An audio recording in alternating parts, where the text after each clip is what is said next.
This copyrighted telecast may not be reproduced, retransmitted, or used in any form without the authorized written consent of NASCAR Broadcasting. NASCAR would like to thank all of our loyal fans for your continued support, and we hope you enjoyed today's broadcast. And push you on the bottom. If you get on the outside, sometimes you get caught off by yourself.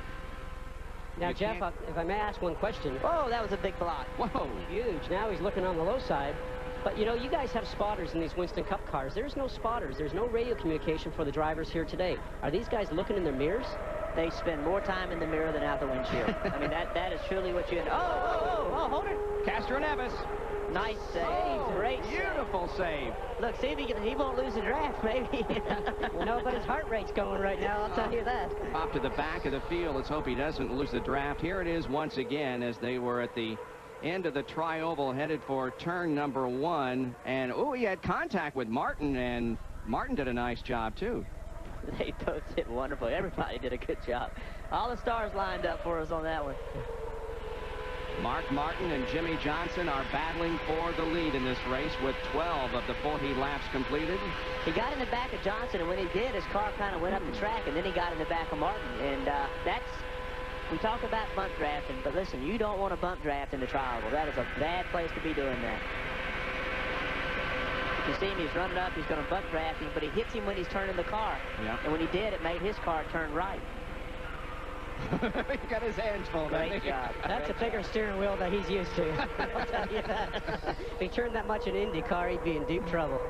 But he did not. What's amazing about all of that is he is still in the lead draft. He did not lose a draft. Back here at Daytona, sliding through the grass is Steve Kinser. He and Felipe Giafoni got together here in the tri-oval, and it sent Kinser into a long slide, but he did not hit anything. The car has stopped down at the entrance to turn number 1, and we do have a yellow out. I bet he's really glad the yellow's out. He's got 4 flat-spotted tires, and he's going to have to come in and get tires on his car. He's got to be careful. There's a 17-time World of Outlaw champion, and there is Giafoni, who got out of shape, and as he corrected, he hits Steve. Yeah, I don't know if Mark got into the back of Steve. It looked like, I'm sorry, Giafoni. It looked like Giafoni turned sideways in the trial. I don't know if Mark, made contact with him, and when he did, like as you said, he had to correct and went up the racetrack, and Steve was up there minding his own business. And really, it happened at a pretty good position on the racetrack. Yeah, there's the contact, because to Kinser's left right now is concrete wall, but he slides past it and doesn't hit anything except a lot of grass and dirt. Battling for position as Mark Barton comes down and completes lap number 37. 3 to go.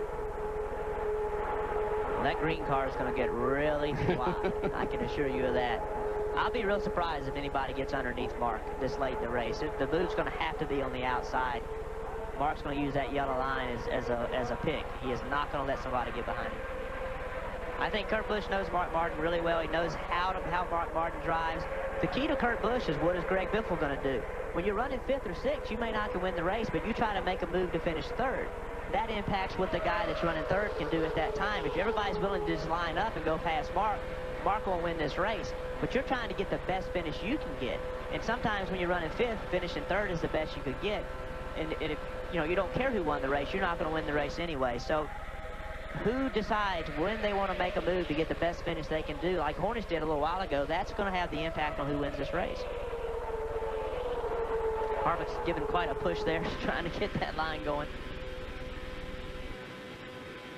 Steve Kinser comes to the inside and passes Harvick.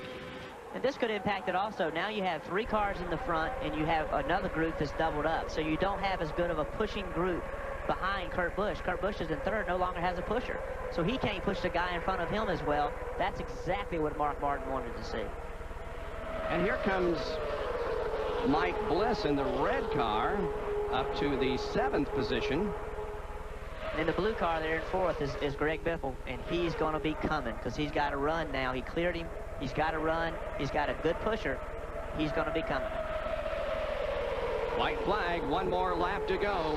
And look at Jimmy Johnson go to the inside of the racetrack, trying to get the inside of Steve Kinser, but unable to.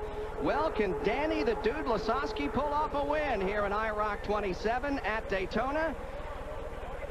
Now we watch Kurt Busch as he will try to get to the inside of Lasowski, but Danny's going to make it wide, and Busch once again goes way below the yellow line. He knows that if he improves his position, it'll be a penalty.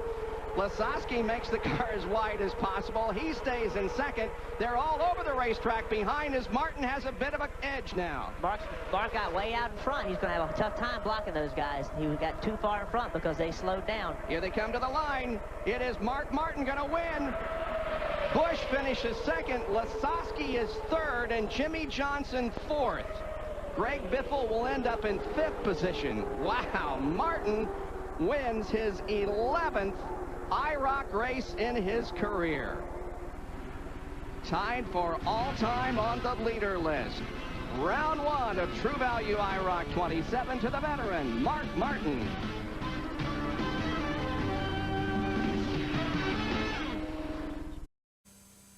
Copyrighted telecast may not be reproduced, retransmitted, or used in any form without the authorized written consent of NASCAR Broadcasting. NASCAR would like to thank all of our loyal fans for your continued support, and we hope you enjoyed today's broadcast. This has been a presentation of TNT Sports.